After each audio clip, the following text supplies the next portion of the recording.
Good morning. Good morning, ma'am. Good morning, Miss. Morning. Good morning, Miss. Morning. Good morning, ma'am. ഇന്ന് മഴ പെയ്തല്ലോ അവിടെ കാലത്ത് ഇതാണോ?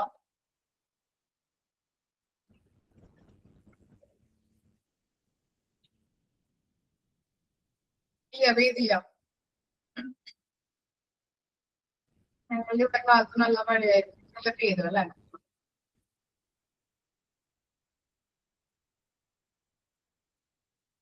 ആ,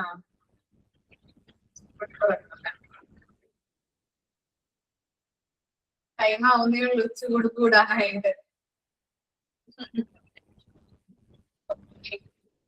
അപ്പോ നമ്മള് കഴിഞ്ഞ ക്ലാസ്സിൽ എടുത്ത് നിർത്തിയത് കോഡിഫിക്കേഷൻ, അതിന്റെ ഡിഫറെന്റ് ടൈപ്സ് ഒക്കെയാണ് നമ്മൾ പറഞ്ഞത് അല്ലെ?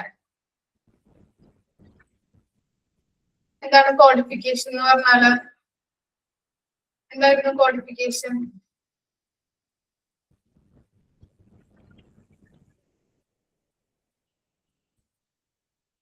Good morning. എന്തായിരുന്നു കോഡിഫിക്കേഷൻ?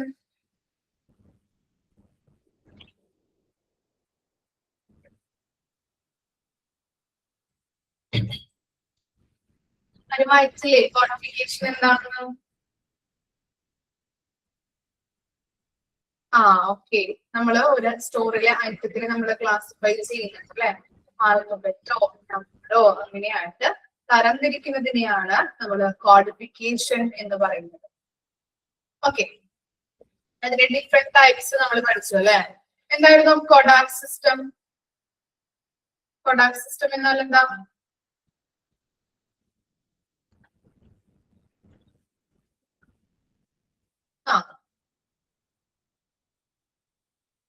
ഓക്കെ, എന്താണ് കൊഡാക് സിസ്റ്റം എന്ന് പറഞ്ഞിട്ടുണ്ടെങ്കിൽ ഒരു ഐറ്റത്തിനെ നമ്മൾ റെപ്രസെന്റ് ചെയ്യുന്നത് 10 ഡിജിറ്റ്സ് കൊണ്ടാണ് അല്ലെ?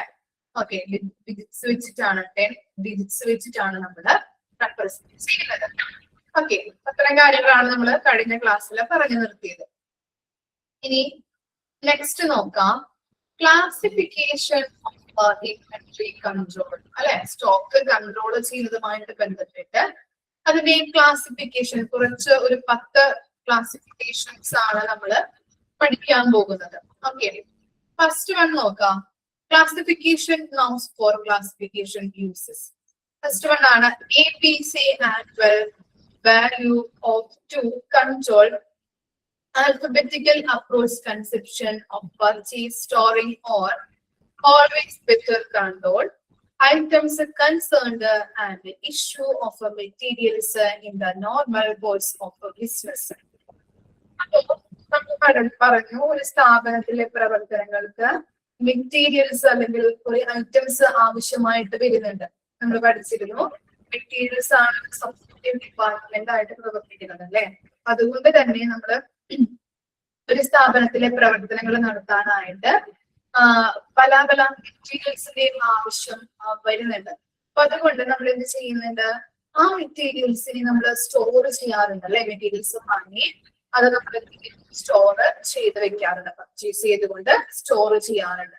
അപ്പൊ അതുമായിട്ട് ബന്ധപ്പെട്ട പല നിയന്ത്രണങ്ങളും ഉണ്ട്. നമ്മൾ പഠിച്ചു ഇൻവെന്ററി കൺട്രോൾ അല്ലെ? എന്താണ് ഇൻവെന്ററി കൺട്രോൾ, അതിന്റെ ബെനിഫിറ്റ്, അതിന്റെ അഡ്വാൻറ്റേജ്, അങ്ങനെയുള്ള കുറച്ച് കാര്യങ്ങളൊക്കെ നമ്മൾ പഠിച്ചല്ലേ? അപ്പൊ ഓരോ ഐറ്റം നമ്മള് ഹോസ്പിറ്റലിലെ പ്രവർത്തനങ്ങൾ നടത്താനായിട്ട് കുറേയധികം മെറ്റീരിയൽസ് ആവശ്യമായിട്ട് വരും. അത് നമ്മൾ വാങ്ങി സ്റ്റോറിൽ നമ്മൾ പർച്ചേസ് ചെയ്ത് അത് സ്റ്റോറിൽ സ്റ്റോർ ചെയ്യാറുണ്ട് സ്റ്റോക്കുകൾ. എന്നിട്ട് നമ്മൾ എന്ത് ചെയ്യാറുണ്ട്, ഈ സ്റ്റോർ നമ്മൾ സ്റ്റോക്ക് സ്റ്റോർ ചെയ്യുമ്പോൾ അതിന് കുറച്ച് നിയന്ത്രണങ്ങൾ, ഇൻവെന്ററി കൺട്രോളുകൾ നമ്മൾ നടത്താറുണ്ട്. ഓക്കെ, അങ്ങനെ സ്റ്റോക്കിനെ നിയന്ത്രിക്കാനായിട്ട് ആൽഫബറ്റ് അപ്രോച്ചുകൾ നടത്താറുണ്ട്. ഓക്കെ, അതാണ് ഫസ്റ്റ് വൺ എന്ന് പറയുന്നത്, ആൽഫബറ്റിക്കൽ അപ്രോച്ച്. അതായത് നമ്മൾ എന്ത് ചെയ്യുന്നു, ഓരോ ഐറ്റത്തിനെയും A, B, C എന്ന് ക്ലാസിഫൈ ചെയ്ത് കാറ്റഗറൈസ് ചെയ്തിട്ടാണ് എന്ത് നടത്താറ്, ഇൻവെന്ററി കൺട്രോൾ നമ്മൾ നടത്തുന്നത്. മനസ്സിലായോ? ഓക്കെ, അതാണ് APC അനാലിസിസ്. നമ്മൾ കേട്ടിട്ടുണ്ടാവും അല്ലെ? പഠിച്ചിട്ടുണ്ടാവും ചിലവരൊക്കെ. പഠിച്ചിട്ടുണ്ടോ നിങ്ങൾ ഡിഗ്രിക്കൊക്കെ? ബികോം സ്റ്റുഡൻസ് ഒക്കെ പഠിച്ചിട്ടുണ്ടാവും ABC അനാലിസിസ്. എവിടെയെങ്കിലും കേട്ടിട്ടുണ്ടോ നിങ്ങള്? ചിലപ്പോ ഓർമ്മയുണ്ടാവില്ല. ഉണ്ടോ?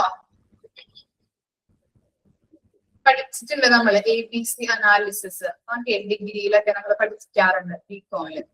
അപ്പോ അങ്ങനെ നമ്മൾ പറഞ്ഞു കേട്ടിട്ടുണ്ട് അല്ലെ.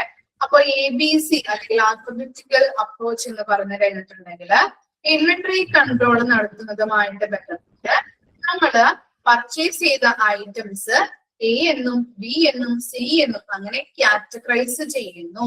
അതിനെയാണ് ABC അനാലിസിസ് അല്ലെങ്കിൽ ആൽഫബറ്റിക്കൽ അപ്രോച്ച് എന്ന് പറയുന്നത്. ഓക്കെ, ഇത്രയും മാത്രം മനസ്സിലാക്കി വെക്കുക കേട്ടോ. ഇനി നിങ്ങൾ ABC അനാലിസിസ് നമ്മൾ കൂടുതലും ഡീറ്റെയിൽ ആയിട്ടാണ് പോർഷനിൽ പഠിക്കുന്നുണ്ട്. ഇത്രയും വരെ ക്ലിയർ ആണോ? ഐറ്റത്തിനെ A എന്നും B എന്നും C എന്നും നമ്മൾ ക്ലാസിഫൈ ചെയ്യുന്നു. അത്ര മാത്രം ഒന്ന് മനസ്സിലാക്കാം. ഓക്കെ, ഇനി നെക്സ്റ്റ് PED എന്ന് പറഞ്ഞാൽ എന്താണ്? Vital essential desirable. വൈറ്റൽ എന്ന് പറഞ്ഞാൽ എന്താ മീനിങ്? വൈറ്റൽ എന്തായിരിക്കാം? വൈറ്റൽ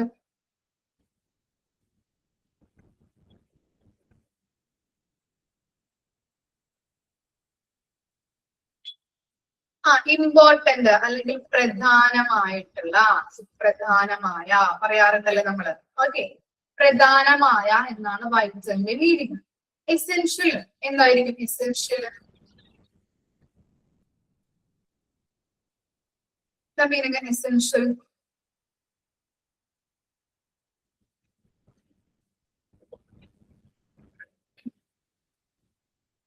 അത്യാവശ്യമായ. ഓക്കെ, ഇനി ഡിസൈറബിൾ എന്ന് പറഞ്ഞാൽ എന്താ? ഡിസൈറബിൾ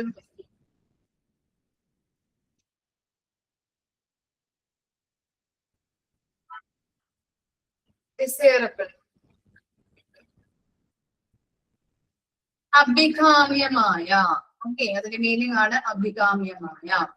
ഓക്കെ, അപ്പൊ വൈറ്റൽ എസെൻഷ്യൽ ഡിസൈറബിൾ പ്രധാനം, ആവശ്യമായത്, അതുപോലെ അഭികാമ്യമായത്. Critical nature of the particular item used to determine the stock levels. അപ്പോ PED എന്ന് പറഞ്ഞു കഴിഞ്ഞാല് ഒരു ഐറ്റത്തിന്റെ നിർണായക സ്വഭാവത്തെ അടിസ്ഥാനമാക്കിയാണ് ഇവിടെ ക്ലാസിഫിക്കേഷൻ നടത്തുന്നത്. ഓക്കെ, ഐറ്റത്തിന്റെ നിർണായകമായിട്ടുള്ള സ്വഭാവത്തെ അടിസ്ഥാനമാക്കിയിട്ടാണ് നമ്മളിവിടെ ക്ലാസിഫിക്കേഷൻ നടത്തുന്നത്. അതുവഴി സ്റ്റോക്ക് ലെവൽ നിർണ്ണയിക്കാനായിട്ട് ഈ ഒരു ക്ലാസിഫിക്കേഷൻ നമുക്ക് ഉപയോഗിക്കാം. ഇവിടെ എന്താണ്? ഒരു പാർട്ടിക്കുലർ ഐറ്റത്തിന്റെ സ്വഭാവത്തെ അടിസ്ഥാനമാക്കിയാണെന്ന് പറഞ്ഞു അല്ലെ. അപ്പോ ഈ ഒരു ഐറ്റത്തെ എടുത്തു കഴിഞ്ഞിട്ട് അത് വൈറ്റൽ ആയിട്ട് അല്ലെങ്കിൽ എന്താണ് പ്രധാനമായിട്ട് വേണ്ടതാണോ ഇത് നമ്മൾ നോക്കും. അതുപോലെ തന്നെ അത് സുപ്രധാനമായിട്ടോ അല്ലെങ്കിൽ ആവശ്യമായിട്ട് വേണ്ടതാണോ എന്നുള്ളത് നോക്കൂ അല്ലെ. അല്ലെങ്കിൽ എന്താണ് അത്യാവശ്യമായിട്ട് വേണ്ടതാണോ, ഇനി എന്താണ് അഭികാമ്യമായിട്ട് വേണ്ടതാണോ എന്നുള്ളത് നമ്മൾ നോക്കിയിട്ടാണ് ഐറ്റത്തിനെ നമ്മള് കാറ്റഗറൈസ് ചെയ്യുന്നത്. ഓക്കെ, ക്ലാസിഫൈ ചെയ്യുന്നത്. വൈറ്റൽ ആയിട്ട് വേണ്ടതാണോ, എസെൻഷ്യൽ ആണോ ഐറ്റം, അതുപോലെ തന്നെ ഡിസൈറബിൾ ആണോ എന്നുള്ളത് നമ്മൾ നോക്കി മനസ്സിലാക്കിയിട്ടാണ് ഐറ്റത്തിനെ ക്ലാസിഫൈ ചെയ്യുന്നത്. അതായത് എങ്ങനെയാണ്? വൈറ്റൽ ആയിട്ടുള്ളവയെ ഡി എന്ന് നമ്മൾ കാറ്റഗറൈസ് ചെയ്യുന്നു. ഡി എന്നതില്. ഇനി എസെൻഷ്യൽ ആയിട്ടുള്ള ഐറ്റത്തിനെ നമ്മൾ എന്ത് ചെയ്യുന്നത്? ഇ എന്ന കാറ്റഗറിയിലാണ് ഉൾപ്പെടുത്തുന്നത്. ഇനി ഡിസൈറബിൾ എന്ന ഐറ്റത്തിനെ അല്ലെങ്കിൽ ഡിസൈറബിൾ ആയിട്ടുള്ള ഐറ്റത്തിനെ നമ്മള് ഡി എന്ന കാറ്റഗറിയിൽ ഉൾപ്പെടുത്തുന്നു. ഓക്കെ, അപ്പോ ബി ഇ ഡി എന്ന കാറ്റഗറിയില് നമ്മൾ ഓരോ ഐറ്റത്തിന്റെയും സ്വഭാവം അനുസരിച്ച് കാറ്റഗറൈസ് ചെയ്യുന്നതിനെയാണ് വൈറ്റൽ, എസെൻഷ്യൽ, ഡിസൈറബിൾ എന്ന കാറ്റഗറിയിൽ ഉൾപ്പെടുത്തുന്നത്. ഓക്കെ, ക്ലിയർ ആയോ? രണ്ടെണ്ണം നമ്മൾ ABC അനാലിസിസും പറഞ്ഞു, അതുപോലെ BED നമ്മൾ പറഞ്ഞു. HML ഹൈ, മീഡിയം, ലോ എന്നാണ് അതിന്റെ ഫുൾ ആയിട്ട് പറയുന്നത് അല്ലെങ്കിൽ എക്സ്പാൻഡ് ആയിട്ട് പറയുന്ന forms. Unit price of material. Material എന്നാണ് കേട്ടോ. Unit price of the material. Okay, correct ആണോ? ടെക്സ്റ്റ് ബുക്കില് സ്ക്രീനിൽ തെറ്റാണ്? ഇല്ല, അത് കറക്റ്റ് ആക്കാം കേട്ടോ. മെറ്റീരിയൽ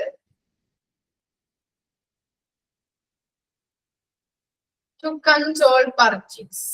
അപ്പോ എന്താണ് HML എന്ന് പറഞ്ഞാല് ഹൈ, മീഡിയം ആൻഡ് ലോ എന്നാണ് അതിന്റെ എക്സ്പാൻഡഡ് ആയിട്ടുള്ള ഫോംസ് ആയിട്ട് പറയുന്നത്.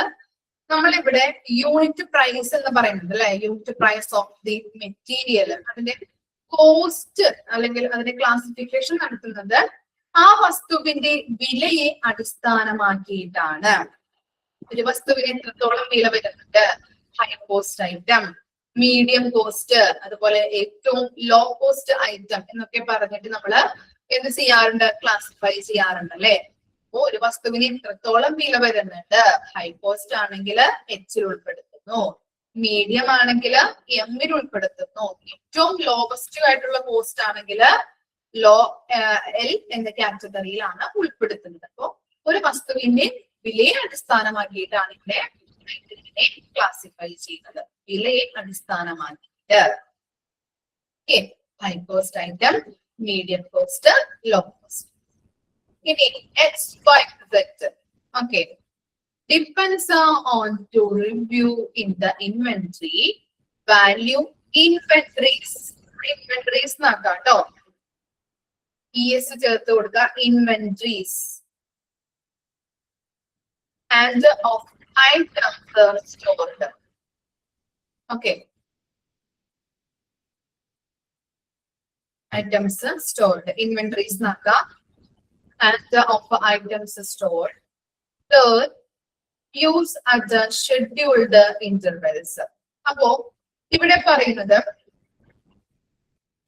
സ്റ്റോക്ക്, ആ സ്റ്റോറിലെ വസ്തുക്കളുടെ മൂല്യം അനുസരിച്ച് നമ്മൾ ക്ലാസിഫിക്കേഷൻ നടത്തുന്നു.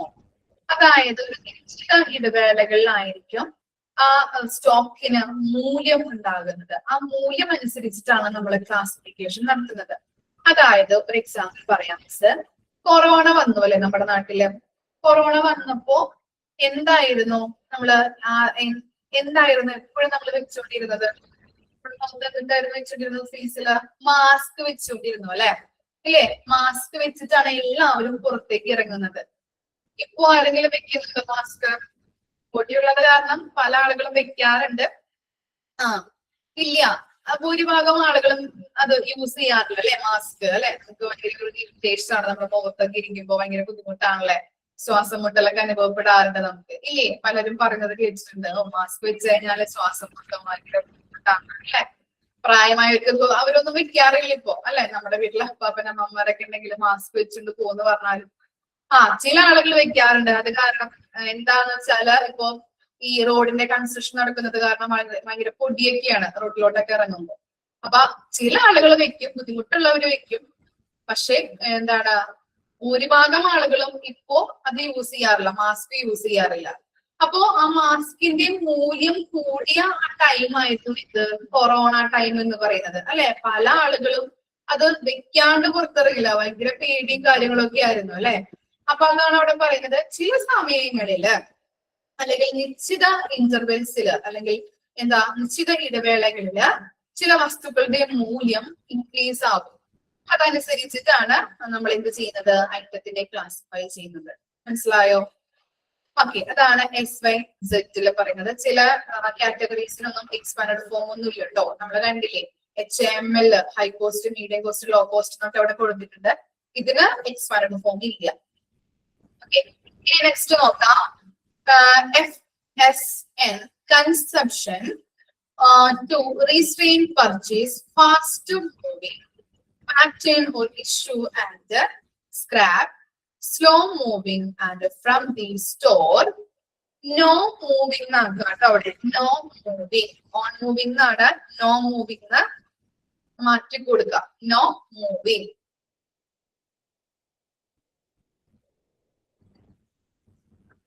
കറക്റ്റ് ആയിരുന്നു ടെക്സ്റ്റില്, ഇവിടെ ചിലതൊക്കെ ഇല്ല. ഓക്കെ, നോ മൂവിങ് ആക്കാം കേട്ടോ. ഇവിടെ എങ്ങനെയാണ് ഐറ്റത്തിനെ നമ്മൾ ക്ലാസിഫൈ ചെയ്യുന്നത് പറയാൻ പറ്റുമോ? No moving. Last സെന്റൻസിൽ no moving നോക്കുക. From the stores no moving. ഇവിടെ എങ്ങനെയാ ഐറ്റത്തിനെ ക്ലാസിഫൈ ചെയ്യുന്നത്? ആർക്കെങ്കിലും ഐഡന്റിഫൈ ചെയ്യാൻ പറ്റുന്നുണ്ടോ?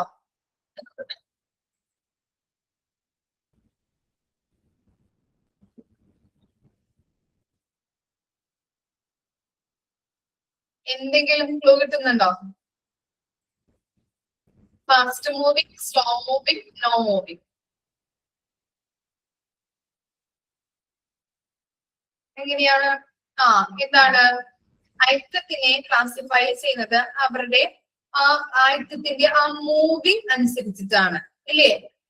ഐറ്റത്തിന്റെ ആ മൂവ്മെന്റ് അനുസരിച്ചിട്ടാണ്, മൂവിങ് അനുസരിച്ചിട്ടാണ് നമ്മൾ ഐറ്റത്തിനെ ക്ലാസിഫൈ ചെയ്യുന്നത്. എങ്ങനെയാണ്? ഫാസ്റ്റ് മൂവിങ് അല്ലെ? ഇപ്പോ ഡ്രഗ്സുകൾ അല്ലെങ്കിൽ മെഡിസിൻസുകൾ നമുക്ക് പറയാൻ പറ്റും അല്ലെ?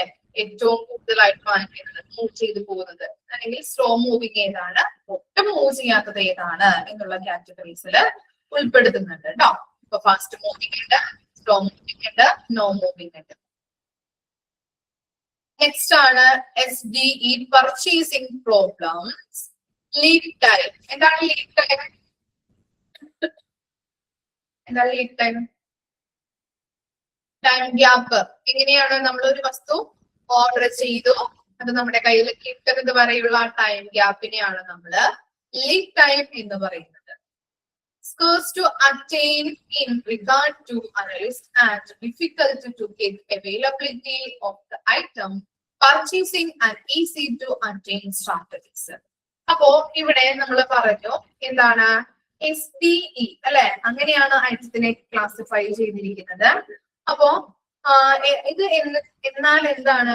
ലീഡ് ടൈമില് പ്രോബ്ലം അനുഭവപ്പെടുന്നതാണ് ഇങ്ങനെ നമ്മൾ ഐറ്റത്തിനെ ക്ലാസിഫൈ ചെയ്യുന്നത്. SD എന്നാൽ എന്താണ്? ലീഡ് ടൈമിലുള്ള പ്രോബ്ലത്തിന് അനുസരിച്ചിട്ട്, അതാണ് പ്രോബ്ലം അനുഭവപ്പെടുന്നുണ്ട്, നമ്മൾ ഓർഡർ ചെയ്തിട്ട് നമ്മുടെ കയ്യിൽ കിട്ടാനായിട്ട് ഇത്തിരി ടൈം ഗ്യാപ്പ് എടുക്കും.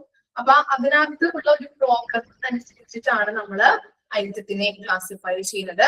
S എന്നും D എന്നും E എന്നും. ഓക്കെ, S എന്ന് പറഞ്ഞിട്ടുണ്ടെങ്കിൽ സ്കേഴ്സ്.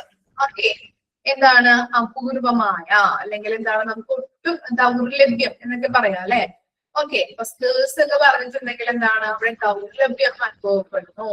സ്റ്റോറിലെ മെറ്റീരിയൽസ് ആ സ്റ്റോക്ക് ചെയ്ത് വെക്കാനായിട്ട് ദൗർലഭ്യം വരുന്നു. ഓക്കെ, മെറ്റീരിയൽസ് കിട്ടാനായിട്ട് നമുക്ക് വളരെ ബുദ്ധിമുട്ടാണ് അല്ലെ? ടൈം എടുക്കുന്നു.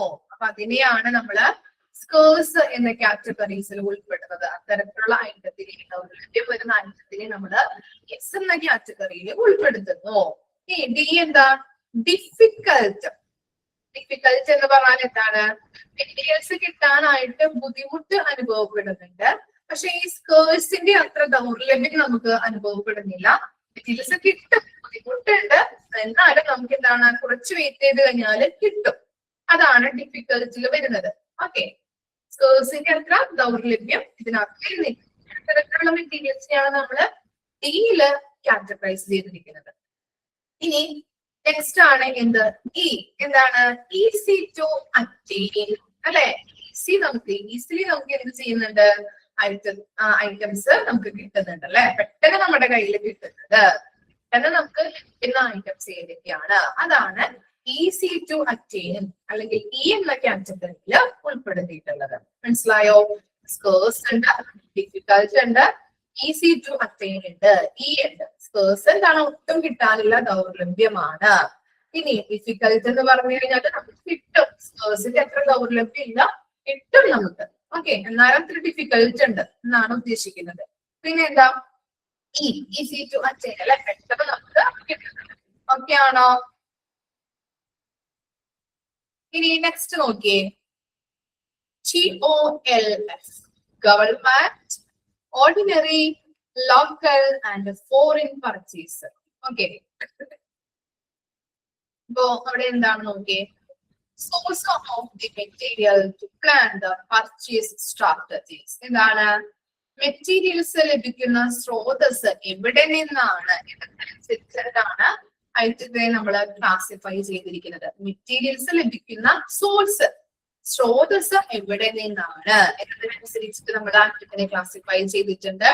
നമുക്ക് നോക്കാം, ഗവൺമെന്റിൽ നിന്നാണോ കിട്ടുന്നത്, അല്ലെങ്കിൽ സാധാരണ ആയിട്ടുള്ള ഓർഡിനറി പർച്ചേസ് ആണോ, ലോക്കൽ പർച്ചേസ് ആണോ, ഫോറിൻ പർച്ചേസ് ആണോ, അതിനനുസരിച്ചിട്ടാണ് നമ്മൾ ഐറ്റത്തിനെ ക്ലാസിഫൈ ചെയ്തിരിക്കുന്നത്. ഗവൺമെന്റിൽ നിന്നാണോ, ഓർഡിനറി പർച്ചേസ് ആണോ, ലോക്കൽ പർച്ചേസ് ആണോ, ഫോറിൻ പർച്ചേസ് ആണോ എന്നിങ്ങനെ നോക്കിയിട്ടാണ് ഐറ്റത്തിനെ നമ്മൾ ക്ലാസിഫൈ ചെയ്തിരിക്കുന്നത്. ഗവൺമെന്റ് ആണെങ്കിൽ G എന്നും, ഓർഡിനറി ആണെങ്കിൽ O എന്നും, ലോക്കൽ പർച്ചേസ് ആണെങ്കിൽ L എന്നും, ഫോറിൻ പർച്ചേസ് ആണെങ്കിൽ F എന്ന കാറ്റഗറിയിലും ഉൾപ്പെടുത്തിയിട്ടുണ്ട്.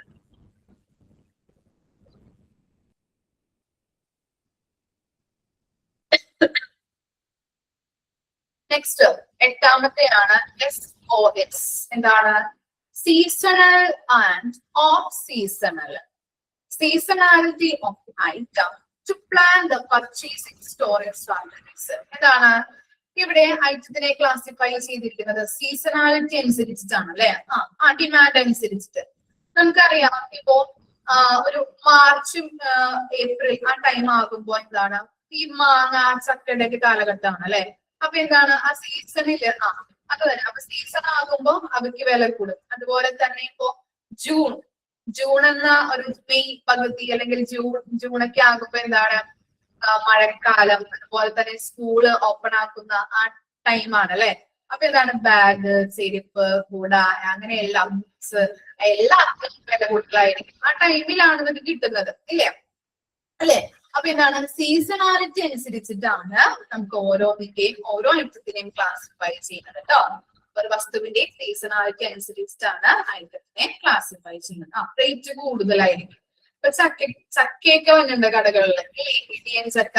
അതുപോലെ തന്നെ നമുക്ക് കണ്ടാല് ബുദ്ധി വരും. എനിക്ക് ഇഷ്ടമാണ് ചക്ക. ഈ പച്ചച്ചക്ക ഇങ്ങനെ കറി വെച്ച് കഴിക്കാനായിട്ട് ഇഷ്ടമാണ്. പഴുത്ത ചക്കനെക്കാട്ടും കൂടുതൽ എനിക്ക് ഇഷ്ടം പച്ചച്ചക്കയാണ്. അപ്പൊ ഇങ്ങനെ ഇരിക്കുമ്പോ നമുക്ക് കടകളിൽ ഇവിടെ ഉണ്ട്.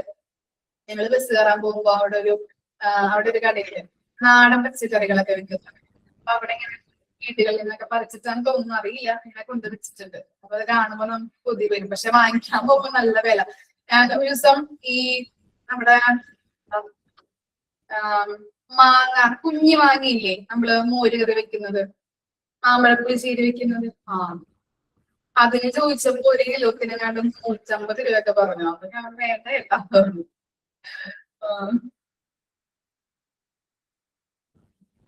ചക്ക വീട്ടിലുണ്ടായിരുന്നു, പക്ഷെ അത് കാറ്റത്ത് പ്ലാവ് വീണു പോയി. ചക്ക നാട്ടുമാങ്ങ എന്നൊക്കെ പറയട്ടെ നിങ്ങളവിടെ. അതെ, ചപ്പിക്കുടിയ മാങ്ങയില്ലേ, ആ മാങ്ങ വെച്ചിട്ടില്ല നമ്മള് മാമ്പഴപ്പുളിശ്ശേരിയൊക്കെ ഉണ്ടാക്കുന്നത്.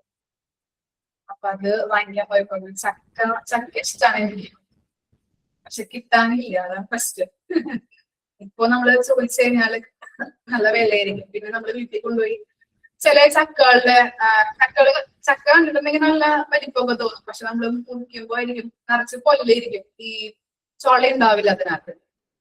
ശ്രദ്ധിച്ചിട്ടുണ്ടാകും ചില ചക്കകൾ ഉണ്ടാവും. ചിലപ്പോ ഭയങ്കര അതെ കൊല്ല നിറഞ്ഞിരിക്കും. ചക്ക ചിലപ്പോ 5 3 തൊള്ളായിരിക്കും ഉണ്ടാവുള്ളൂ. അതെ, ചുള കുറവുണ്ടാവുള്ളൂ.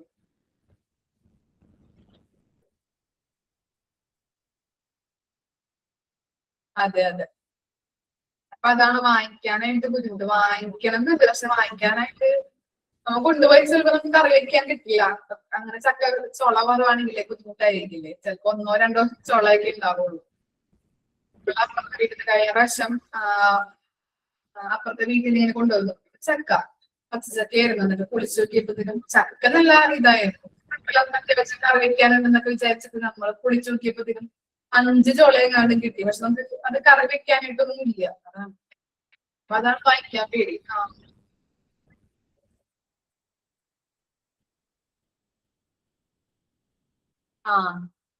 വിഷുവിന് വരും, സീസൺ ആവുന്നല്ലേ ഉള്ളൂ. അപ്പൊ വരും. നിങ്ങളുടെ വീട്ടിലൊക്കെ ഉണ്ടാവും അല്ലേ ചക്ക? ഉണ്ട്, കുഴപ്പമില്ല. പക്ഷെ ഇപ്പൊ നമ്മുടെ വീട്ടില് മാങ്ങ ഉണ്ടെങ്കിൽ നമുക്ക് മാങ്ങയ്ക്ക് അത്ര പ്രിയം തോന്നാറുണ്ടോ? ഉണ്ട്, എല്ലാവരുടെ വീട്ടിലുണ്ട്. ഇല്ല അല്ലെ? നമുക്ക് കിട്ടാത്ത സാധനം നമ്മുടെ വീട്ടിൽ ഇല്ലെങ്കിലാണ് ഒരു പ്രശ്നം അല്ലെ? നമുക്ക് കൊതി തോന്നുന്നു. മാങ്ങയൊക്കെ എന്റെ വീട്ടിലുണ്ടെങ്കിലും അങ്ങനെ പ്രിയം തോന്നാറില്ല. അതെ അതെ. ചക്കില്ലാത്തതുകൊണ്ട് ചക്ക തിന്നാൻ കൊതിയാവും അല്ലെ? മാങ്ങയുണ്ട്, മാങ്ങയോട് അത്ര നമുക്ക് തോന്നില്ല. കാരണം എന്റെ വീട്ടിലായാലും ഇവിടെ ഹസ്ബൻഡിന്റെ വീട്ടിലായാലും മാങ്ങയുണ്ട്. അപ്പൊ അതുകൊണ്ട് അത്ര കൊതിയില്ല നമുക്ക് മാങ്ങനോട്. പക്ഷെ ചക്കില്ല, ചക്കില്ലാത്തതുകൊണ്ട് ചക്കനോടാണ് കൊതി. ഓക്കെ, അപ്പോഴത്തേക്കും നമ്മുടെ കോഴ്സ് ഒക്കെ കഴിയുമല്ലോ. കോഴ്സ് തീരാറായിട്ടുണ്ടല്ലോ. അപ്പൊ എല്ലാവരും പഠിച്ചു തുടങ്ങുക. റിവിഷനൊക്കെ സ്റ്റാർട്ട് ചെയ്യാ. ചക്ക തിന്നും അടുത്തു പാർവതി. അതെ, നമ്മുടെ സ്മാർട്ട് സ്ട്രീറ്റ് കൊണ്ടുവരും. എടുത്തോളാം ചക്ക. ആ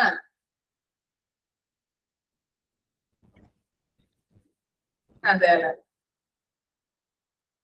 ഈ ഈ എന്താ മാർച്ച് ഏപ്രിലൊക്കെ ആകുമ്പോഴത്തേനും എല്ലാവരും വീട്ടിലും ചക്കയും മാമ്പഴപ്പുളിശ്ശേരിയും ചക്കക്കറിയൊക്കെ ആയിരിക്കും. ചക്കകത്ത് അങ്ങനെയുള്ള അല്ല പുഴുക്ക് അതൊക്കെ ആയിരിക്കും എല്ലാവരുടെയും വീട്ടില്.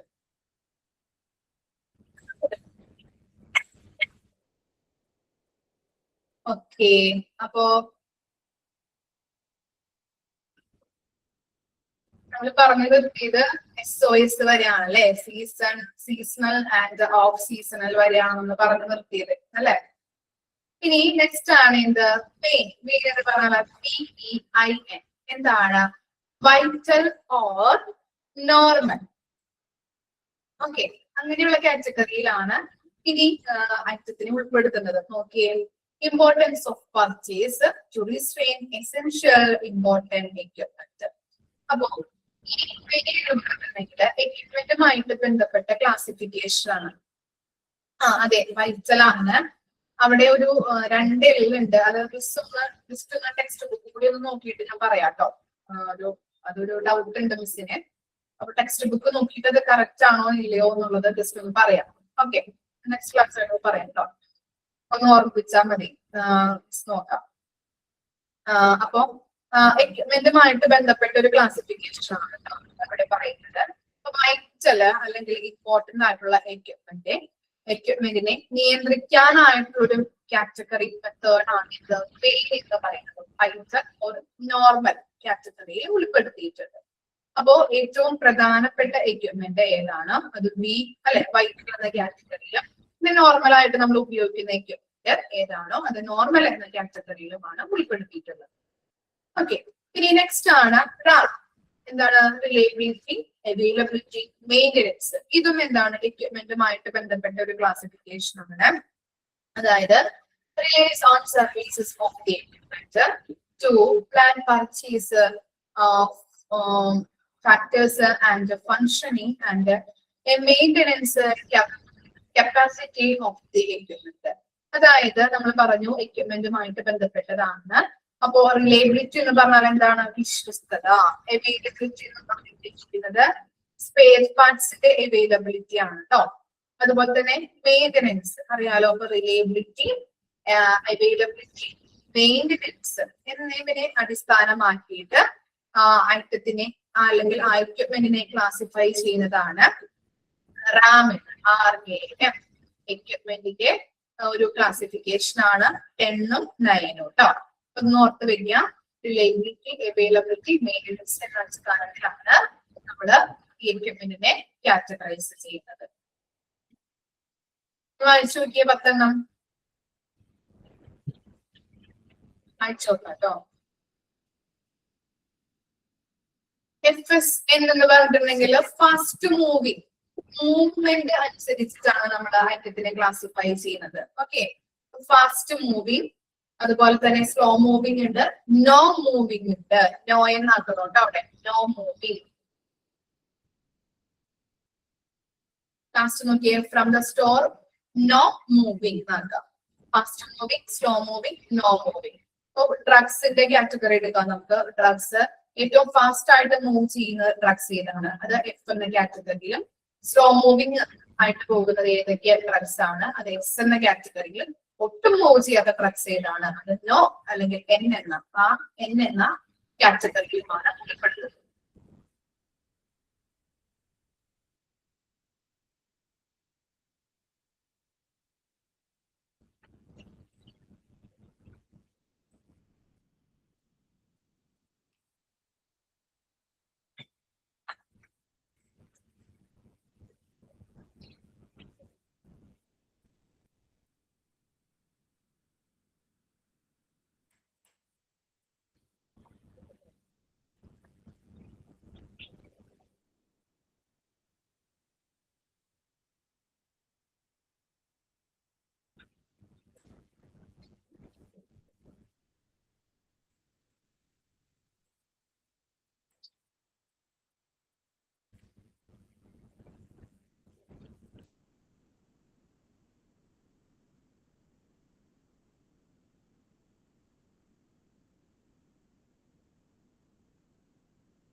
മൈറ്റലിന്റെ അവിടെ ഒരു എലിമെന്റ് ഒന്ന് വെട്ടിക്കളഞ്ഞു കേട്ടോ.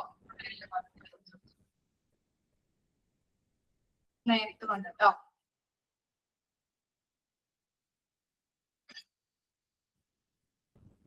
ഓക്കെ, 10 ക്ലിയർ ആയോ? ഓക്കെ അല്ലേ? ഇനി നെക്സ്റ്റ് നോക്കിയേ, നമ്മള് ABC അനാലിസിസ് പറഞ്ഞല്ലേ, ഇനി കൂടുതൽ എക്സ്പ്ലെയിൻ ചെയ്ത് പഠിക്കുമെന്നൊക്കെ നമ്മൾ പറഞ്ഞിട്ടുണ്ടായിരുന്നു. അപ്പോ ഇനി അതിനെ കുറിച്ചാണ് നമ്മൾ പഠിക്കുന്നത്. ABC അനാലിസിസ് എന്താണ് നമ്മൾ പറഞ്ഞത്? ABC അനാലിസിസ് എന്ന് പറഞ്ഞാല് ഓർമ്മയുണ്ടാ? എന്താ പറഞ്ഞേ? ABC അനാലിസിസ് ആൽഫബറ്റ് വെച്ചിട്ട് നമ്മൾ എന്ത് ചെയ്യുന്നുണ്ട്? ഐറ്റത്തിനെ ക്ലാസിഫൈ ചെയ്യുന്നത് അല്ലെ. ABC എന്ന കാറ്റഗറിയിലാണ് ഐറ്റത്തിനെ ക്ലാസിഫൈ ചെയ്യുന്നത്. ഓക്കെ, ABC അനാലിസിസ് നോക്കാം. Maintaining A proper control of inventories. ABC എന്നാണ് കേട്ടോ അവിടെ, ARC എന്നല്ല, ABC techniques is used. Correct ആണോ ടെക്സ്റ്റില്? കറക്റ്റ് അല്ലെങ്കിൽ അത് ക്ലിയർ ആക്കാം കേട്ടോ. ABC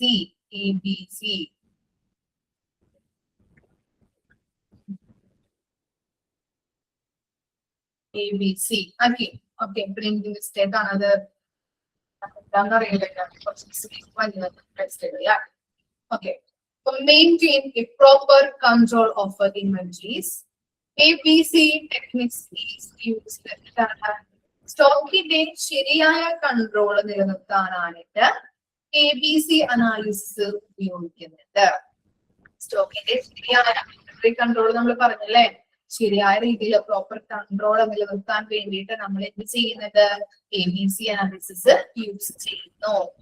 Materials are categorized into 3 groups. നമ്മൾ പറഞ്ഞിരുന്നു അല്ലെ, മെറ്റീരിയൽസിനെ നമ്മൾ എങ്ങനെയാണ് കാറ്റഗറൈസ് ചെയ്യുന്നത് അല്ലെങ്കിൽ ക്ലാസിഫൈ ചെയ്യുന്നത്, 3 ഗ്രൂപ്പുകളെ ആക്കിയിട്ടാണ് കാറ്റഗറൈസ് ചെയ്യുന്നത്.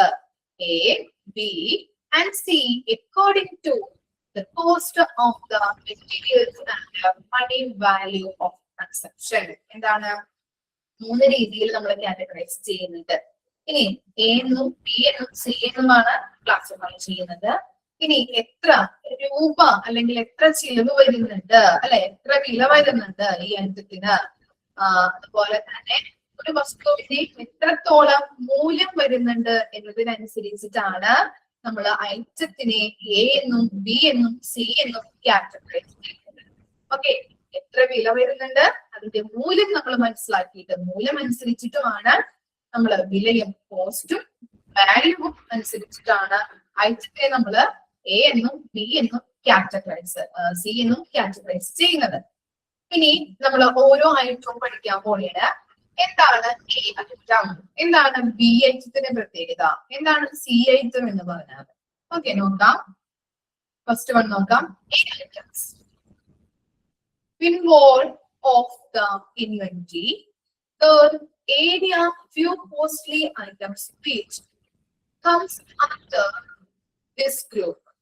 അപ്പൊ എന്താണ്, ഒരു സ്റ്റോക്കില് അതിന്റെ മൊത്തം എന്താണ്, സ്റ്റോക്കില് A ഗ്രൂപ്പ് ഐറ്റം ഉൾപ്പെടുത്തിയിട്ടുണ്ട്. A ഐറ്റംസ് നമ്മൾ ഉൾപ്പെടുത്തിയിട്ടുണ്ട് അല്ലെ. ഒരു മൊത്തമായിട്ടുള്ള സ്റ്റോറിൽ നിന്നും A ഐറ്റത്തിനെ ഉൾപ്പെടുത്തിയിട്ടുള്ളത് എങ്ങനെയാണെന്ന് പറയുന്നത്, കോസ്റ്റ്ലി ഐറ്റം ആയിട്ടാണ് കാറ്റഗറൈസ് ചെയ്തിരിക്കുന്നത്. ഓക്കെ, 100 ഐറ്റം ഉണ്ടെങ്കിൽ നമ്മൾ വളരെ കോസ്റ്റ്ലി ഐറ്റം എടുത്തിട്ടാണ് A എന്ന ഗ്രൂപ്പിൽ ഉൾപ്പെടുത്തിയിട്ടുള്ളത്. ഓക്കെ, ഇനി എന്താ, items may not be more than 10% of the total items, but consumes about 70% of the total budget. അപ്പോ നമ്മൾ പറഞ്ഞു എന്താണ്, മൊത്തം ഐറ്റത്തിൽ നിന്ന് ഒരു എന്താണ് കോസ്റ്റ്ലി ഐറ്റത്തിനെയാണ് നമ്മൾ A ഐറ്റത്തിൽ ഉൾപ്പെടുത്തിയിട്ടുള്ളത് അല്ലെ. അപ്പോ ടോട്ടൽ ഐറ്റം ഒരു 100 എണ്ണം ഉണ്ടെങ്കിൽ അതില് 10% ആണ് എന്തെന്ന് വരുന്നത്, ഈ A ഐറ്റത്തിൽ വരുന്നത്. കാരണം എന്താണ്, കാരണം പറയാൻ പറ്റുമോ? ഒരു 100 എണ്ണം ഉണ്ട്, അതിന്റെ ടോട്ടൽ 10% ആണ് A ഐറ്റത്തിൽ ഉൾപ്പെടുത്തുന്നത് അല്ലെങ്കിൽ A ഐറ്റത്തിൽ വരുള്ളൂ. എന്താ കാരണം? കാരണം എന്തായിരിക്കും? B ഐറ്റത്തിൽ നമുക്ക് പെടുത്തിക്കൂടെ അല്ലെങ്കിൽ C ഐറ്റത്തിൽ പെടുത്തിക്കൂടെ? കോസ്റ്റ് കൂടുതലാണ് അല്ലെ. കോസ്റ്റ് കൂടുതലാണ്. അതിന്റെ ബഡ്ജറ്റ് നമ്മൾ തയ്യാറാക്കുന്നത് എങ്ങനെയാണ്, 70% ഈ A ഐറ്റത്തിന് പോകും അല്ലെ, ഇല്ലേ? ഓരോ ഐറ്റം കോസ്റ്റ് കൂടുതലായത് കൊണ്ട് തന്നെ അതിന്റെ ഭൂരിഭാഗം പെർസെന്റേജ് നമ്മൾ ഈ ഐറ്റത്തിന് വേണ്ടി ചെലവാക്കേണ്ടി വരുന്നുണ്ട് അല്ലെ. അപ്പൊ അതാണ്, ഒരു 100 എണ്ണം ഉണ്ടെങ്കിൽ അതിന്റെ 10% A ഐറ്റം വരുള്ളൂ. അതാണ് അത്രയും കുറവ് A ഐറ്റം എന്ന് പറയുന്നത്. വളരെ കോസ്റ്റ്ലി ആയതുകൊണ്ട് തന്നെ നമുക്കറിയാം, നമ്മളായാലും വളരെ കോസ്റ്റ് കൂടിയ ഐറ്റംസ് ഒക്കെ നമ്മൾ എപ്പോഴും നമ്മൾ വാങ്ങിക്കാറുണ്ടാവും. നമ്മൾ വാങ്ങിക്കില്ലല്ലേ, അല്ലെങ്കിൽ കൂടുതൽ നമ്മള് എന്താണ്, ഒരു മിഡിൽ ആയിട്ടുള്ള അല്ലെങ്കിൽ സാധാരണക്കാരന് വാങ്ങിക്കാൻ പറ്റുന്ന രീതിയിലുള്ള പ്രൈസ് ഉള്ള ഐറ്റംസ് മാത്രമാണ് നമ്മൾ വാങ്ങിക്കുക അല്ലെ. വളരെ കോസ്റ്റ് കൂടിയ ഐറ്റംസ് ഒക്കെ നമ്മൾ അധികം അത്ര നമ്മൾ വാങ്ങിക്കാറില്ല അല്ലെ. ഓക്കെ, അപ്പൊ അത് തന്നെയാണ് ഇവിടെ കൊടുത്തിരിക്കുന്നത്. ഒരു 100 എണ്ണം ഐറ്റം 100 എണ്ണം ഉണ്ടെങ്കിൽ അതിന്റെ 10% ആയിരിക്കും A ഐറ്റത്തിൽ പെടുന്നത്. വളരെ കോസ്റ്റ് കൂടുതലാണ് ഐറ്റത്തിന്. അപ്പൊ അതിന്റെ ബഡ്ജറ്റിങ് നമ്മൾ എങ്ങനെയാണ് പ്രിപ്പയർ ചെയ്യേണ്ടത്, ഒരു 70% എങ്കിലും ഇതിന് നമ്മൾ കൊടുക്കേണ്ടതായിട്ടുണ്ട്. അതെ, വാങ്ങുന്നത് പോലെ തന്നെ, ഗോൾഡ് വാങ്ങുന്നത് പോലെ തന്നെ. ആരും ഗോൾഡ് വാങ്ങിക്കില്ല, പൈസ ഉള്ളവർ മാത്രം വാങ്ങിക്കുള്ളൂ അല്ലെ. സാധാരണ ജനങ്ങളൊന്നും ഗോൾഡ് വാങ്ങിക്കാനായിട്ട് പോവില്ല. അത്രയും പൈസയും കാര്യങ്ങളാണ് അല്ലെ. ഇനി നോക്കാം. So needed proper storage and handling. അത് എന്താണ് അങ്ങനെ പറയുന്നത്? നമ്മൾ വില കൂടിയ ഐറ്റംസ് ആയതുകൊണ്ട് തന്നെ നമ്മൾ പ്രോപ്പർ ആയിട്ട് അതിനെ സ്റ്റോർ ചെയ്യുക, അതുപോലെ തന്നെ ഹാൻഡിലും ചെയ്യണം. നമ്മള് മുട്ടിയും തട്ടിയും അല്ലെങ്കിൽ ഇപ്പോ എന്താ പറയാ സ്റ്റേഷനറി കടയിലൊക്കെ പോയി കുഞ്ഞുങ്ങളെ കൊണ്ട് നമ്മള് ഗ്ലാസ് ഐറ്റംസ് ഒക്കെ എടുപ്പിക്കാറുണ്ടാ. അതെന്താ? അത് താഴെ വീണിട്ടുണ്ടെങ്കിൽ പൊട്ടിപ്പോവും അല്ലെ. നമ്മളത് കറക്റ്റ് ആയിട്ട് ഹാൻഡിൽ ചെയ്യണം. കറക്റ്റ് ആയിട്ട് ഹാൻഡിൽ ചെയ്യണം. അത് നമ്മൾ ശ്രദ്ധിക്കാതെയൊക്കെ എന്തെങ്കിലും വന്ന് ചിലപ്പോ നമ്മുടെ കൈ കൊണ്ടൊന്ന് തട്ടിപ്പോയിട്ടുണ്ടെങ്കിൽ അല്ലെങ്കിൽ എന്തെങ്കിലും താഴെ വീണ് പോയിട്ടുണ്ടെങ്കിൽ ആ പൈസ നമ്മൾ കൊടുക്കേണ്ടതായിട്ട് വരും. അതാണ് പറയുന്നത്. കോസ്റ്റ്ലി ഐറ്റം ആയതുകൊണ്ട് തന്നെ നമ്മൾ എന്ത് ചെയ്യാ, പ്രോപ്പർ ആയിട്ട് അത് സ്റ്റോർ ചെയ്യണം, അത് ഹാൻഡിൽ ചെയ്യുകയും വേണം. ഇനി എന്താ? Over stocking is avoided only necessary quantities of these inventories are purchased and stocked. എന്താണ് over stocking? Over stocking avoid ചെയ്യാൻ വേണ്ടിയിട്ട് നമ്മൾ എന്താ ചെയ്യേണ്ടത്? ആവശ്യമായിട്ടുള്ളത് അല്ലെ, നെസസറി എന്ന് പറഞ്ഞാൽ ആവശ്യമായിട്ടുള്ള ക്വാണ്ടിറ്റിയിൽ മാത്രം ഈ ഐറ്റം പർച്ചേസ് ചെയ്യാനായിട്ട് പാടുള്ളൂ അല്ലെ. ഓവറായിട്ട് അല്ലെങ്കിൽ ഭയങ്കര കൂടുതൽ നമ്മൾ സ്റ്റോക്ക് ചെയ്തിട്ടുണ്ടെങ്കിൽ അത് എക്സ്പയറി ആയി മനസ്സിലാക്കിയിട്ട് വളരെ വില കൂടുതലുള്ള ഐറ്റംസ് ആയതുകൊണ്ട് തന്നെ വളരെ ബുദ്ധിമുട്ടാണ്.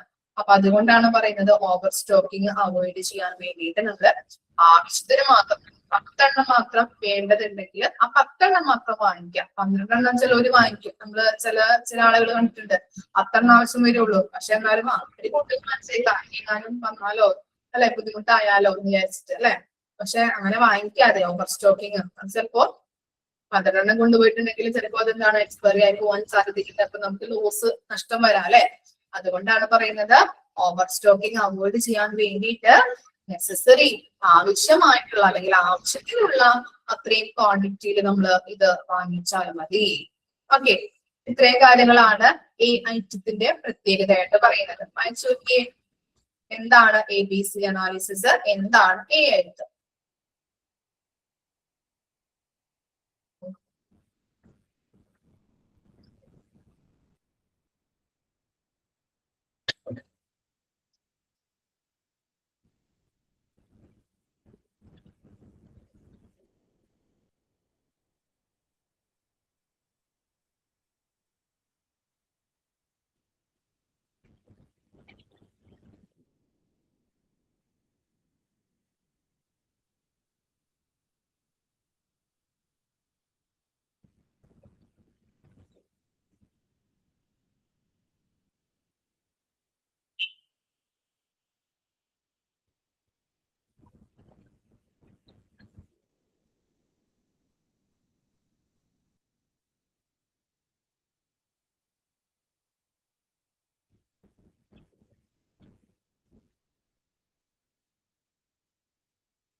ചെയ്യുന്നോ? ഇനി നെക്സ്റ്റ് ആണ് B items. Items under this group are neither costly or cheap. എന്താണ് ഈ ഐറ്റത്തിലെ ഐറ്റംസ് എന്ന് പറഞ്ഞാല് എന്താണ് ഒരുപാട് കോസ്റ്റ്ലിയും അല്ല ഒരുപാട് ചീപ്പും അല്ല, ഒരു രണ്ടിന്റെയും മിഡിൽ, അധികം വിലയില്ല അധികം ഒട്ടും വില കുറവില്ല, എന്നാൽ അതാണ് രണ്ടിന്റെയും മിഡില് വരുന്നതാണ് ഇത് ബി ഐറ്റം എന്ന് പറയുന്നത്. കോസ്റ്റ്ലിയും അല്ല അതുപോലെ തന്നെ ചീപ്പും അല്ല. This item constituted 20% of the total quantity of the inventory. Okay. അപ്പോ എന്താണ് പറയുന്നത്, ഒരു അതിന്റെ എന്താണ് ടോട്ടൽ ക്വാണ്ടിറ്റി ഓഫ് ഐറ്റം ഇപ്പൊ ഒരു 100 ആണ്. അതിൽ 20% ആയിരിക്കും ബി ഐറ്റം വരുന്നത്. ഓക്കെ, ഒരു 100 ഐറ്റം 100% ഓഫ് ഐറ്റം ഉണ്ടെങ്കിൽ അതിന്റെ 20% ആയിരിക്കും ബി ഐറ്റം വരുന്നത്. ഓക്കെ, ഇനി നോക്കാം 20% of the total expenditure of the inventories. നമ്മൾ പറഞ്ഞു അതിന്റെ കോസ്റ്റ്, ഇതിനുള്ള ബി ഐറ്റത്തിന്റെ കോസ്റ്റ് വരുന്നത് 20% ആയിരിക്കും. മറ്റേതിന് എത്രയാ വരാം?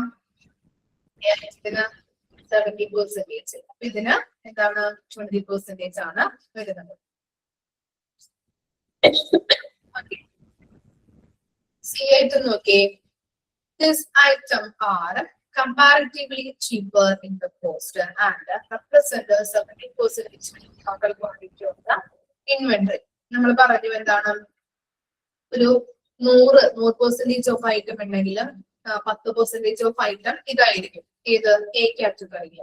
ഇനി 20% ബി ഐറ്റം ആയിരിക്കും. അപ്പൊ എന്താണ് രണ്ടും കൂടി കൂട്ടിയപ്പോ 30% ആയില്ലേ. ബാക്കി 70% ആണ് ഏതിനകത്തുള്ളത്, ഏത് വരുന്നത്, ഏത് കാറ്റഗറിയിൽ വരുന്നത്, സി കാറ്റഗറിയിൽ ഉൾപ്പെടുത്തിയിട്ടുള്ളത്. മനസ്സിലായില്ലേ? അപ്പോ സി ഐറ്റം എന്ന് പറഞ്ഞാല് വളരെ ചീപ്പ്, വില കുറഞ്ഞ ഐറ്റംസിനെയാണ് നമ്മൾ സി എന്ന കാറ്റഗറിയിൽ ഉൾപ്പെടുത്തിയിട്ടുള്ളത്. അതുപോലെ തന്നെ അതിന്റെ എക്സ്പെൻഡിച്ചർ എന്ന് പറയുന്നത് എന്താണ്, നമ്മൾ നോക്കിയേ, എക്സ്പെൻഡിച്ചർ ടോട്ടൽ 100 ഉണ്ടെങ്കിൽ 70% ആണ് ഇതിന് പോകുന്നത് അല്ലെ, കോസ്റ്റ് ആയിട്ട് പോകുന്നത്. അതുപോലെ തന്നെ എന്താണ് ബി ഐറ്റത്തിന് 20% പോകുന്നുണ്ട്. അപ്പോ എന്താണ് ബി ഐറ്റത്തിന് 20%, ഇനി സി ഐറ്റത്തിന് വരുന്നത് എന്താണ് 10%. ഓക്കെ, 100 ആയില്ലേ? ഓക്കെ, എക്സ്പെൻഡിച്ചറും അതുപോലെ തന്നെ അതിന്റെ ടോട്ടൽ ക്വാണ്ടിറ്റിയും 100-ലാണ് അവർ പറഞ്ഞിരിക്കുന്നത്. അപ്പൊ ജസ്റ്റ് ഒന്ന് മനസ്സിലാക്കിയാൽ മതി അത്. ഓക്കെ, എന്താണ് സി ഐറ്റം, എന്താണ് ബി ഐറ്റം, എന്താണ് എ ഐറ്റം എന്ന് മാത്രം ഒന്ന് പഠിച്ചു വെക്കാം കേട്ടോ. എ എന്ന് പറഞ്ഞാൽ കോസ്റ്റ്ലി ഐറ്റം ആണ്, ബി എന്ന് പറഞ്ഞാൽ രണ്ടിന്റെയും അത്ര കോസ്റ്റും അല്ല, രണ്ടിന്റെയും മിഡിൽ വരുന്നത്, അത്രയും കോസ്റ്റുള്ള ചീപ്പും അല്ല. സി ഐറ്റം എന്ന് പറഞ്ഞാൽ വളരെ കോസ്റ്റ് കുറഞ്ഞ ഐറ്റംസ്. ഓക്കെ, നെക്സ്റ്റ് നോക്കാം advantages. Investment in inventories can be regulated and funded can be utilized in best possible manner. എന്താണ് ഇൻവെസ്റ്റ്മെന്റ് എന്ന് പറഞ്ഞാല് മുടക്കുന്ന മുതൽ അല്ലെ, മുടക്കുന്ന പണം എന്ന് പറയാൻ പറ്റും അല്ലെ. ആ പണം ഇൻവെന്ററീസിന് വേണ്ടിയിട്ട് നല്ല രീതിയിൽ നമുക്ക് നിയന്ത്രിക്കാനായിട്ട്, അല്ലെങ്കിൽ ആ സ്റ്റോക്കിന് വേണ്ടിയിട്ട് നിയന്ത്രിക്കാനായിട്ട് പറ്റും. അതുപോലെ തന്നെ നമ്മൾ പറഞ്ഞു എന്താണ് ഫണ്ട് അല്ലെങ്കിൽ അത് നമുക്ക് എന്താണ് കറക്റ്റ് ആയിട്ട് ബെസ്റ്റ് പോസിബിൾ മാനറിൽ യൂട്ടിലൈസ് ചെയ്യാനായിട്ട് സാധിക്കുമെന്നാണ് ABC അനാലിസിസ് വഴി പറയുന്നത്. അതുപോലെ തന്നെ scientific and selective control helps in the maintenance of the high stock turn over rate. Turn over എന്ന് പറഞ്ഞു കഴിഞ്ഞിട്ടുണ്ടെങ്കിൽ അല്ലെങ്കിൽ ഹൈ സ്റ്റോക്ക് എന്ന് പറഞ്ഞാൽ അവിടെ ഉദ്ദേശിക്കുന്നത് ഈ ഉയർന്ന സ്റ്റോക്കുകളില്ലേ, അല്ലെങ്കിൽ ഓവർ സ്റ്റോക്ക്, അതാണ് ഇവിടെ ഉദ്ദേശിക്കുന്നത് കേട്ടോ. ഉയർന്ന സ്റ്റോക്ക് അല്ലെങ്കിൽ ഓവർ സ്റ്റോക്ക് എന്നാണ് ഹൈ സ്റ്റോക്കിനെ മീൻ ചെയ്യുന്നത്. അപ്പൊ അങ്ങനെ ഓവർ സ്റ്റോക്ക് വരാതിരിക്കാൻ വേണ്ടിയിട്ട് സയന്റിഫിക് ആയിട്ടുള്ളതും അതുപോലെ തന്നെ സെലക്റ്റീവ് കൺട്രോൾ ആയിട്ടുള്ള ഒരു തെരഞ്ഞെടുക്കപ്പെട്ട കൺട്രോൾസിലൂടെയും, അതായത് സെലക്റ്റീവ് ആയിട്ടുള്ള കൺട്രോൾസിലൂടെയും ABC അനാലിസിസ് നമുക്ക് ചെയ്യാനായിട്ട് സാധിക്കുന്നുണ്ട്.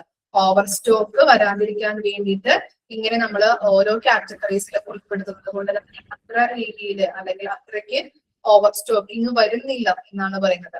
അതുപോലെ തന്നെ നമുക്ക് ഓരോ സ്റ്റോക്കിനെയും നമുക്ക് നിയന്ത്രിക്കാനായിട്ട് ഇൻവെന്ററി കൺട്രോള് നല്ല രീതിയിൽ ചെയ്യാനായിട്ട് ABC അനാലിസിസിലൂടെ സാധിക്കുന്നുണ്ട്. ഓവർ സ്റ്റോക്കിങ് അല്ലെങ്കിൽ എന്താണ് ഉയർന്ന സ്റ്റോക്ക് വരുന്നത് തടയാനായിട്ട് ഹെൽപ്പ് ചെയ്യുന്നു. It helps in maintaining enough stock. അതുപോലെ തന്നെ അനാലിസിസിലൂടെ സ്റ്റോക്കുകളുടെ എണ്ണം കുറയുന്നില്ല. നിയന്ത്രണങ്ങൾ ഉണ്ടെങ്കിൽ കൂടിയും ആവശ്യത്തിനുള്ള സ്റ്റോക്കുകൾ നമുക്ക് സ്റ്റോറിൽ നിലനിർത്താനായിട്ടും സാധിക്കുന്നുണ്ട്. ഓക്കെ, നിയന്ത്രണങ്ങളുണ്ട്. അങ്ങനെ നിയന്ത്രണങ്ങൾ വന്നാൽ എന്താണ് സ്റ്റോറിലെ സ്റ്റോക്കുകളുടെ എണ്ണം കുറയുന്നില്ല. ആ എണ്ണം വെച്ചിട്ട് തന്നെ കറക്റ്റ് ആയിട്ട് നിയന്ത്രിച്ചു പോകാനായിട്ട് വേരിയസ് അനാലിസിസ് വഴി സാധിക്കുന്നുണ്ടെന്നാണ് പറയുന്നത്. ഓക്കെ, ക്ലിയർ ആയോ?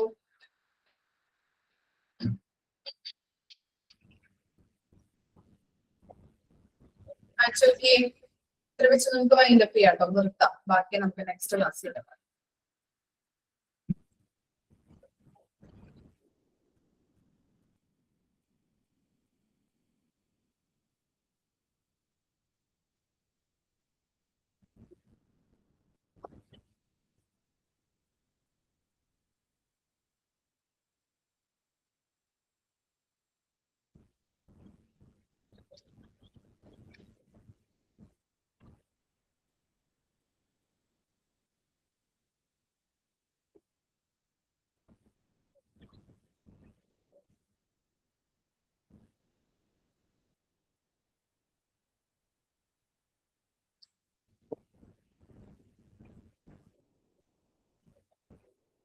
അയച്ചു നോക്കാം കേട്ടോ.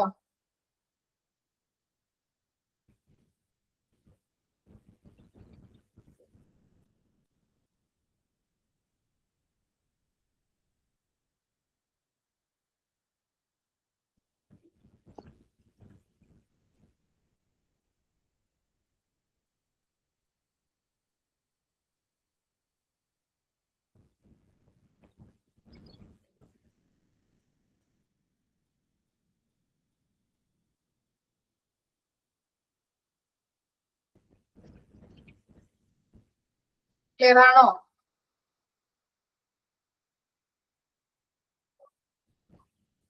ഓക്കെ ആണോ? എന്തെങ്കിലും ഡൗട്ട് ഉണ്ടോ? ഓക്കെ, അപ്പോ ഇത്രയും വരെ വായിച്ച് മനസ്സിലാക്കിയിട്ട് വരാം. ബാക്കി നമുക്ക് നെക്സ്റ്റ് ക്ലാസ്സിൽ എടുക്കാം കേട്ടോ. Okay, thank you.